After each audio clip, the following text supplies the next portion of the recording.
வணக்கம் நண்பர்களே, இது உங்களுடைய லேர்ன் டு தமிழ் சேனல். இன்றைக்கி வீடியோ டுட்டோரியலில் யூஜிசி நெட் உதவி பேராசிரியர் தகுதி தேர்வுக்கான விண்ணப்பத்தினை எப்படி பூர்த்தி செய்வது என்ன பார்க்க போகிறோம். முதல்ல நம்ம இந்த தகுதி தேர்வு விண்ணப்பிப்பதற்கு NTA.ac.in என்ற இணையதளத்துக்கு போகணும். இது வந்து நேஷ்னல் டெஸ்டிங் ஏஜென்சியினுடைய ஒரு இணையதளம். இவங்க தான் நிறைய துறைகளுக்கான ஸ்க்ரீனிங் டெஸ்ட்டை வந்து நடத்துகிறாங்க. இன்ஜினியரிங்கு, மெடிக்கலுக்கு, arts and science college, assistant ப்ரொஃபஸர்ஸ்க்கு எல்லாத்துக்குமே. இதுக்கு நம்ம காலேஜ் யூனிவர்சிட்டி டீச்சிங் ஃபெலோஷிப் அப்படின்ற அந்த லிங்கை கிளிக் பண்ணுற மூலமாக உள்ளே போகலாம். இந்த ஃபஸ்ட்டு பேஜில் பார்த்தோம்னா எந்தெந்த சப்ஜெக்ட்டுக்கு நம்ம நடத்துகிறோம், என்ன குவாலிஃபிகேஷனு, என்ன எலிஜிபிலிட்டி கண்டிஷனு எல்லாமே இங்கே கொடுத்துருக்காங்க. மொத்தம் 84 சப்ஜெக்ட்டுக்கும் 91 செலக்டட் சிட்டிலையும் இதை கண்டக்ட் பண்ணுறாங்க. மினிமம் எலிஜிபிலிட்டி வந்து 55% ஆஃப் மார்க்கு அப்படின்னு கொடுத்துருக்காங்க. இந்த பேஜ் ஸ்க்ரோல் பண்ண கடைசி பேஜில் கடைசி இடத்துல UGC net website registration page இருக்குது. இதை கிளிக் பண்ண உடனே நமக்கு என்ன ஆகுனா, பிரத்யேகமான யூஜிசி நெட்டு டிசம்பர் 2009 அந்த பேஜில் கொண்டு போய் நிறுத்தோம். இது மினிஸ்டர் ஆஃப் ஹெச்ஆர்டியினுடைய ஒரு இன்னோவேஷனு. இந்த இணையதளத்தில் இந்த பேஜில் லெஃப்ட் சைடு கார்னரில் பார்த்தோம்னா பப்ளிகேஷன் நோட்டீஸு, பப்ளிக் நோட்டீஸ் கொடுத்துருக்காங்க. நமக்கு ஹிந்தியில் இங்கிலீஷில் கொடுத்துருப்பாங்க. புல்லட்டின் கொடுத்துருக்காங்க. இமேஜ் வந்து ரிமூவல் டிஸ்கிரிபன்சி என்ன இருக்கணும் அப்படின்னு கொடுத்துருக்காங்க.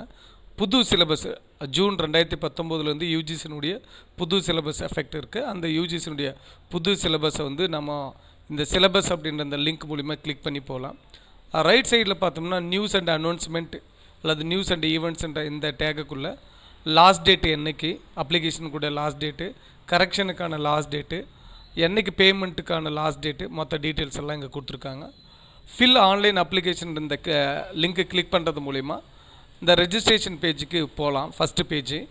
இப்போ இந்த இதில் 2 பகுதியாக பிரிச்சுருக்காங்க. ஒன்று நியூ கேண்டிடேட் ரெஜிஸ்ட்ரேஷன், இல்லை ஆல்ரெடி ரெஜிஸ்டர்டு கேண்டிடேட் லாகின். எப்போவுமே புதுசாக வரும்போது நியூ கேண்டிடேட் ரெஜிஸ்ட்ரேஷன் லிங்க்கை தான் நம்ம என்ன பண்ணோன்னா கிளிக் பண்ண போகிறோம். இந்த நியூ கேண்டிடேட் ரெஜிஸ்ட்ரேஷன் பேஜை கிளிக் பண்ண உடனே நமக்கு என்னென்ன இருக்குன்னா 4 ஸ்டேஜ் வரக்கூடிய ஒரு வெப் பேஜ் நமக்கு ஓப்பன் ஆகணும். இதில் முதல்ல என்ன கொடுத்துருக்காங்க அப்படின்னா டவுன்லோடு புல்லட்டின் இன்ஃபர்மேஷன் கொடுத்துருக்காங்க. எவ்வளோ ஃபீஸ் கட்டணும் அப்படின்ற டீட்டெயில் இருக்குது. ஜென்ரலாக இருந்தால் 1000, ஓபிசி நான் கிரிமினேயில் இருந்தால் 500, எஸ்சி எஸ்டியாக இருந்தாக்கா 250 ப்ளஸ் ஜிஎஸ்டி கொடுத்துருக்காங்க. ஃபோட்டோ அப்லோட் பண்ணுற இன்ஃபர்மேஷன் கொடுத்துருக்காங்க. 10லேருந்து 200 கேபி ஃபோட்டோவும், 4லேருந்து 30 கேபி வந்து சிக்னேச்சரும், கூடவே நெட் பேங்கிங்க்கு தேவையான இன்ஃபர்மேஷன் கையில் வச்சுக்கணும்னு சொல்கிறாங்க. இதில் பாஸ்வேர்டு வந்து ரொம்ப முக்கியம். பாஸ்வேர்டுக்கு வந்து நம்ம ரெக்கவரிக்கு எது யூஸ் பண்ணுறோம்னா அந்த டூல் வந்து கரெக்டாக இருக்கணும் அப்படின்னு சொல்கிறாங்க. ஏன்னா நம்ம ஒரு சீக்ரெட் கொஸ்டின் மூலிமா தான் பாஸ்வேர்டை ரெக்கவர் பண்ண முடியும். அந்த கொஸ்டினை நம்ம பார்த்து நமக்கு பிடிச்ச மாதிரி செட் பண்ணி பண்ணணும். இதில் டவுன்லோடு இன்ஃபர்மேஷன் புல்லட்டின்ற இந்த லிங்கை கிளிக் பண்ணிவிட்டு ப்ரொசீடு அல்லது கிளிக் இயர் டு ப்ரொசீட் அப்படின்றத கிளிக் பண்ணுறது மூலிமா அடுத்த பேஜ் ரெஜிஸ்ட்ரேஷன் பேஜுக்கு போகலாம். இப்போ இந்த பேஜில் பார்த்தோம்னா நான் தேவையான டீட்டெயில்ஸ் கொடுத்துருக்கேன், ஒரு டம்மி டீட்டெயிலு. இந்த டீட்டெயிலை கொடுத்துட்டு பின்னாடி நம்ம என்ன பண்ணலாம் அப்படின்னாக்கா இங்கே சப்மிட்ன்ற பட்டன் அழுத்துறது மூலிமா நெக்ஸ்ட் பேஜுக்கு போயிடலாம். ஏன்னா இந்த சப்மிட் பண்ணால் தான் அடுத்த ஸ்டேஜுக்கு, இது வந்து ஸ்டேஜ் 1 ரெஜிஸ்ட்ரேஷனு. நான் சப்மிட் பட்டனை தேவையான டேட்டா கொடுத்து என்ன பண்ணால் சப்மிட் பண்ணிட்டேன். சப்மிட் பண்ண பின்னாடி என்ன கேட்குது அப்படின்னு பார்த்தோம்னா, இப்போது நீங்கள் கொடுத்துக்கிற டேட்டாவில் வந்து name, date of birth, father name, mother name, gender, address, mobile number, email ID இதெல்லாம் கரெக்டானு கேட்குது. எல்லாத்துக்கும் நான் அக்ரி பண்ணி ஃபைனல் சப்மிட் கொடுக்குறேன். ஆமாம், இதெல்லாம் நான் கொடுத்துக்கிற டேட்டாவை எல்லாமே கரெக்ட் அப்படின்னு சொல்லிட்டு இப்போ பார்த்தோம்னா எனக்கு ஒரு அப்ளிகேஷன் ரெஜிஸ்ட்ரேஷன் நம்பர் வந்து என்ன வந்திருக்கு அப்படின்ட்டு சொல்லலாம். இப்போ இந்த ரெஜிஸ்ட்ரேஷன் நம்பர் மூலிமா தான் இதுக்கு மேலே நான் என்ன பண்ண முடியும்னா உள்ளே லாகின் பண்ணி அடுத்த கட்டத்துக்கு நான் வந்து போக முடியும். இது இப்போ போகலன்னா இது பண்ண முடியாது. இப்போ பார்த்தோம்னா இந்த அப்ளிகேஷன் மொத்தம் 4 ஸ்டேஜ். இப்போ நமக்கு எத்தனை ஸ்டேஜில் இருக்குன்னா ஒரு ஸ்டேஜ் கம்ப்ளீட் ஆகிருக்கு, மீதி 3 ஸ்டேஜ் இருக்குன்றத காட்டுது. இப்போ கம்ப்ளீட் அப்ளிகேஷன் ஃபார்ம் அப்படின்னு கொடுத்த உடனே என்ன ஆகுன்னா அடுத்த பேஜுக்கு வந்து நமக்கு வந்து போக ஆரம்பிக்கும்.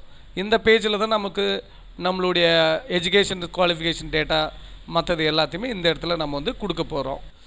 இந்த பேஜில் ரொம்ப முக்கியமான ஒரு இடம் எது அப்படின்னு பார்த்தோம்னா அப்ளிகேஷன் ஃபில் பண்ணுற இடம்.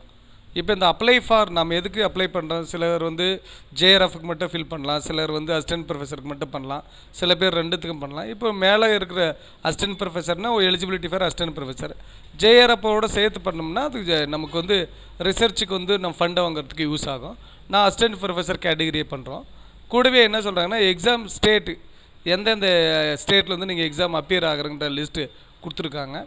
அதுக்கு முன்னாடி இந்த டேப் முடிஞ்ச உடனே நம்ம என்ன எக்ஸாம் எழுத போகிறோம், நான் வந்து கம்ப்யூட்டர் சயின்ஸ் அண்ட் அப்ளிகேஷனை செலக்ட் பண்ணியிருக்கேன். அதுக்கடுத்து பார்த்தோன்னா நான் தமிழ்நாட்டில் தான் எக்ஸாம் சென்டர் செலக்ட் பண்ண போகிறேன். ஃபஸ்ட்டு செலெக்ஷன் வந்து பார்த்தோம்னா நான் முதல்ல 4 ஆப்ஷன் கிடைக்கும். நான் ஃபஸ்ட்டு வந்து சேலத்தை வந்து செலக்ட் பண்ணுறேன். ரெண்டாவது திரும்பி தமிழ்நாட்டில் திரும்பி செலக்ட் பண்ண போகிறேன். ரெண்டாவது ஆப்ஷன் வந்து எனக்கு எது நியரஸ்ட்டாக இருக்குது அப்படின்னு பார்க்குறேன். அந்த நியரஸ்ட் ஆப்ஷனை தான் நான் செலக்ட் பண்ண போகிறேன். இந்த எக்ஸாம் சென்டர் செலெக்ஷன் நமக்கு முடிஞ்ச உடனே நம்ம என்ன பண்ண போகிறோம்னா அடுத்தது கீழே வந்து எஜுகேஷன் குவாலிஃபிகேஷன் டேட்டா, இப்போ நம்ம என்ன படிச்சிருக்கோம் அப்படின்ற டேட்டாவை கொடுக்கணும். இப்போ பார்த்தோம்னா நமக்கு தேவையான டோட்டல் மார்க்ஸ் அத்தனை டேட்டாவும் நம்ம என்னென்ன கொடுத்துருக்கோம். ஃபஸ்ட்டு இந்த இடத்துல பார்த்தோம்னா நம்ம குவாலிஃபிகேஷன் போஸ்ட் கிராஜுவேட் பாஸ்டா இல்லை கரண்ட்டில் டூயிங்கில் இருக்கிறவங்களும் இதுக்கு அப்ளை பண்ணலாம். கோர்ஸ் என்ன கோர்ஸ்னு கேட்டிருக்கு. இந்தியாவில் படித்தோம்னா அவுட் சைடு த இந்தியாவா அந்த டேட்டா மட்டும் தான் இங்கே வந்து கேட்டிருக்காங்க இப்போதைக்கு. கீழே இது முடிச்சுட்ட உடனே நாம் ரிசர்ச் எக்ஸ்பீரியன்ஸ் ஏதாவது இருந்துச்சுன்னா கொடுக்கலாம். எம்ஃபில் கம்ப்ளீட் ஆகிருக்கு அப்படின்ட்டாக்கா அந்த டேட்டா கொடுக்கலாம். பிஹெச்டி ஏதாவது இருக்குன்னாக்கா அந்த டேட்டா கொடுக்கலாம்.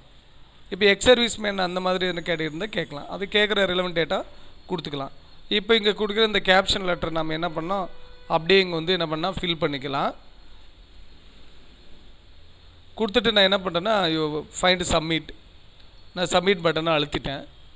இப்போ திரும்பி என்ன கேட்குதுன்னா இங்கே கொடுத்துக்கிற டேட்டாவெல்லாம் நீங்கள் கரெக்டாக கொடுத்துருக்குங்களா அப்படின்றத திரும்ப ஒரு டைம் நம்மக்கிட்ட கன்ஃபார்ம் பண்ணுது. Date of birth, applied for, gender, category எல்லாம் இது நம்ம அக்ரி கொடுத்தா மட்டும்தான் நம்ம அடுத்த ஸ்டேஜுக்கு போக முடியும். இல்லைன்னா நம்மளால் என்ன பண்ண முடியும்னா போக முடியாது. ஏன்னா எல்லா பாக்ஸுமே என்ன பண்ணணும், அக்ரி பண்ணணும். இப்போ கொடுத்த பின்னாடி ஸ்டேஜ் 2 முடிஞ்சிருக்கு. இப்போ பார்த்தோன்னா நமக்கு 2 ஸ்டேஜ் முடிஞ்சிருக்கு. அடுத்த ஸ்டேஜ் வந்து இமேஜ் அப்லோடு ஸ்டேஜ் இருக்குது. இது தான் ரொம்ப முக்கியம். ஏன்னா இமேஜ் அப்லோடுன்னும் போது நமக்கு நல்லா கவனிக்க வேண்டியது ஃபோட்டோ வந்து 200 கேபிக்குள்ளே இருக்கணும், சிக்னேச்சர் வந்து 40 கேபிக்குள்ளே இருக்கணும். ஸோ அதுக்கு தகுந்த மாதிரி முதல்ல இமேஜை நம்ம என்ன பண்ணியிருக்கலாம், ஸ்கேன் பண்ணிக்கலாம். இப்போ இந்த ஃபோட்டோவில் பார்த்தோம்னா இங்கே தெளிவாக கொடுத்துருக்காங்க. ஃபோட்டோகிராஃபனோட சைஸ் 10லேருந்து 200 கேபிக்கும், சிக்னேச்சருடைய சைஸ் வந்து 4லேருந்து 30 கேபிக்குள்ளோ. இந்த கேபிக்கு மேலேயோ கீழேயோ பண்ணால் ஃபோட்டோ நமக்கு அப்லோட் ஆகாது. அப்போ நம்ம அப்லோட் பண்ணிவிட்டு ஃபோட்டோவை இங்கே இருக்கிற அந்த கேப்சர் திரும்பி என்ன பண்ணுறோன்னா ஃபிட் பண்ணோம். ஃபிட் பண்ணிவிட்டு இது வந்து ஒரு 3rd ஸ்டேஜ். நாம் என்ன பண்ணுறோன்னா நான் கொடுத்துட்டு நான் வெரிஃபை பண்ணிவிட்டேன், நான் இமேஜ் கரெக்டாக இருக்குன்றது அப்லோடு கொடுக்குறேன். இது இமேஜ் அப்லோடு ஆப்ஷன் வந்துருச்சு. அப்போ இமேஜ் அப்லோடு சக்ஸஸ்ஃபுல்லி அப்படின்ற ஆப்ரேஷனும் நமக்கு வந்து வந்துருச்சு. அதுக்கு அடுத்த ஸ்டேஜ் வந்து பார்த்தோம்னா இங்கேருந்து கடைசி ஸ்டேஜ் இருக்குது, அப்ளிகேஷன் பேமெண்ட். இப்போ இது கம்யூனிட்டி வைஸாக என்னாகுன்னா பேமெண்ட் ஆப்ஷன் வரும். இங்கே பே எக்ஸாமினேஷன் அப்படின்னு சொல்லிட்டு வரும்போது ஆன்லைன் பே அப்ளிகேஷன் வரும். ஆன்லைனை செலக்ட் பண்ணிவிட்டு பே கொடுத்தோம்னாக்கா நமக்கு என்னது பேமெண்ட் வந்து போயிடும். இதுதான் வந்து இந்த அப்ளிகேஷனை வந்து ஃபில் பண்ணுறதுக்கான ப்ரொசீஜர். இதில் கொஞ்சம் முன்ன நெட்டு அப்ளிகேஷனுக்கும் இந்த நெட் அப்ளிகேஷனுக்கும் சேஞ்சஸ்க்கு வந்து வச்சுருக்காங்க. கண்டிப்பாக அந்த சேஞ்சஸ் இருக்குது. நமக்கு ப்ராப்பரான மெயில் ஐடி வச்சுருக்கணும், ப்ராப்பரான மொபைல் நம்பர் வச்சுக்கோங்க, இமேஜை வந்து கரெக்டாக வச்சுக்கோங்க, சிக்னேச்சரை கரெக்டாக வச்சுட்டு பர்ஃபார்ம் பண்ணால் 10 நிமிஷத்துக்குள்ளே இந்த அப்ளிகேஷனை ஃபில் பண்ணி இண்டிவிஜுவலாகவே முடிச்சிடலாம். நண்பர்களே, இந்த வீடியோ உங்களுக்கு பிடிச்சிருந்தா சப்ஸ்கிரைப் பட்டனே கீழே இருக்கிற பெல் பட்டனையும் உங்கள் ரைட் சைடு கார்னரில் இருக்கிறத கிளிக் பண்ணுங்கள். நன்றி.